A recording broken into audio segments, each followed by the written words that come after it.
One of the things that very much concerns me is the alliance the Conservatives now have in the European Parliament with far-right groups. So I'd like to ask one question on whether you are therefore going to restrict the rights of gay people because of your links with that group, and secondly, could you take this? Will you be taking this on further and scrapping our links and signing up to the social chapter because of your need to distance yourself from some European legislation?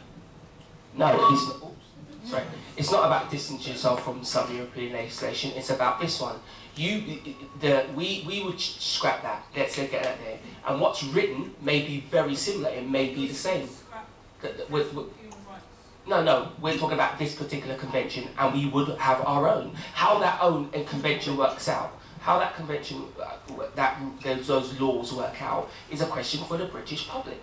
You know, you might have we might come up with a far more stringent affair, we might come up with a very similar affair, but as in, like, we have a government now that's picking and choosing what parts of the law it's about. We want to get around issues like that. If you have a law, you have to stick to that law. You know, the DNA is just one example.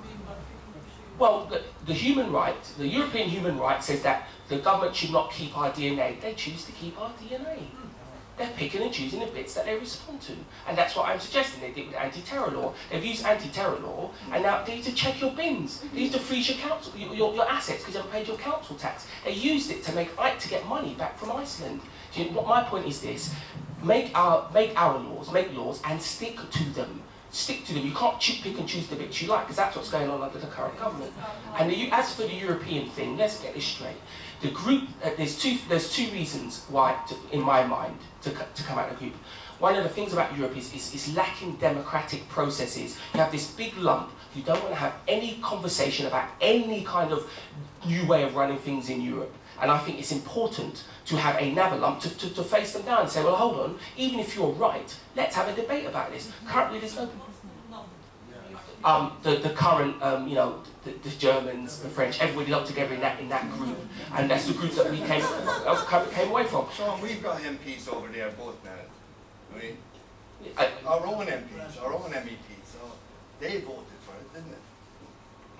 You can't just say it's the Germans and the... No. I'm just going back to the new group we're part of. We've come away.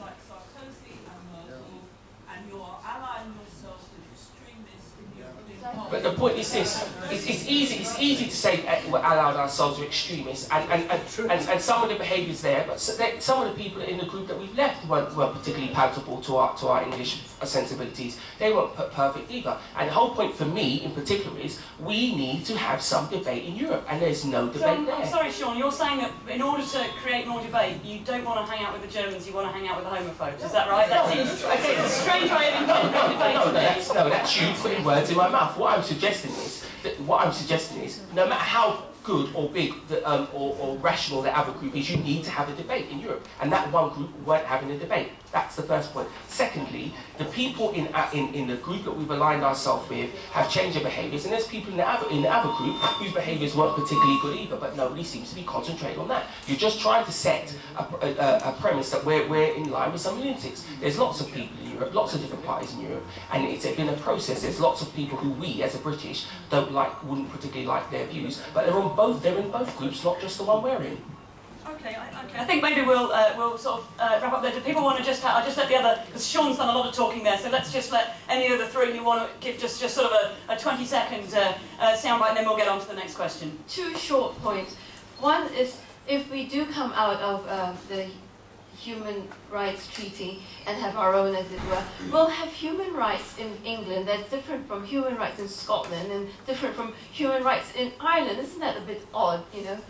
And the second point is, by taking us, and this is such an important issue because Cameron is very likely to be the next Prime Minister, as far as we can see from the polls, to take UK out of a mainstream alliance with, and I won't call them names, some people already mentioned them, is really dangerous, because we should be taking the lead within Europe rather than just going in there for the heck of having a little debate.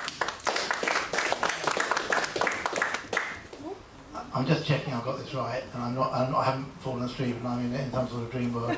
It's good to go into alliance with a political party that marches to support Waffen-SS divisions in Latvia, and it's good to go in alliance with parties which have made offensive, homophobic and anti-Semitic statements, because you were in alliance with Angela Merkel and Nicolas Sarkozy, and they did things that were just as bad. I'm sorry, if this is the modern Conservative Party, I don't want anything to do with it. I don't think it has a place in mainstream politics.